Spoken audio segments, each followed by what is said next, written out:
নমস্কার সকলকে। আমি তিয়াশা সোম।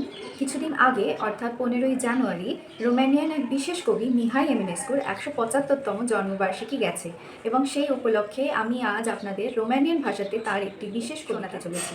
কিন্তু তার আগে তার সম্পর্কে কিছু তথ্য আমি আপনাদেরকে বলতে চাই। রোমানিয়ান কবি হিসেবে এমিনেস্কুর গুরুত্ব ঠিক কতটা তা বোঝাতে আমি বলবো আমাদের বাঙালি তথা ভারতীয় সাহিত্যে এবং জীবনাদর্শে রবীন্দ্রনাথ ঠাকুর যেমন রবির কিরণের মতন আমাদের জীবনকে সমৃদ্ধ এবং আলোকিত করছেন, রোমানিয়ান সাহিত্যকেও এমিনেস্কু রাতের উজ্জ্বল শুকতারার মতন আলোকিত করেছে। আমি তার সম্পর্কে জানতে পারি আমার এক বিশেষ বন্ধু কার্মেনের কাছ থেকে।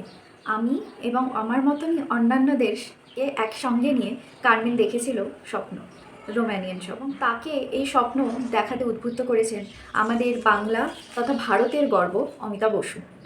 আজ আমি তারই এডিটেড একটি বই থেকে রোমানিয়ান কবি এমিনেস্কুর কবিতাটি পাঠ করতে চলেছি, যা তিনি বাংলায় অনুবাদ করেছিলেন। Luceafărul de Mihai Eminescu. A fost odată că nu poveți, a fost ca niciodată, din rude mari împărătești, o prea frumoasă fată.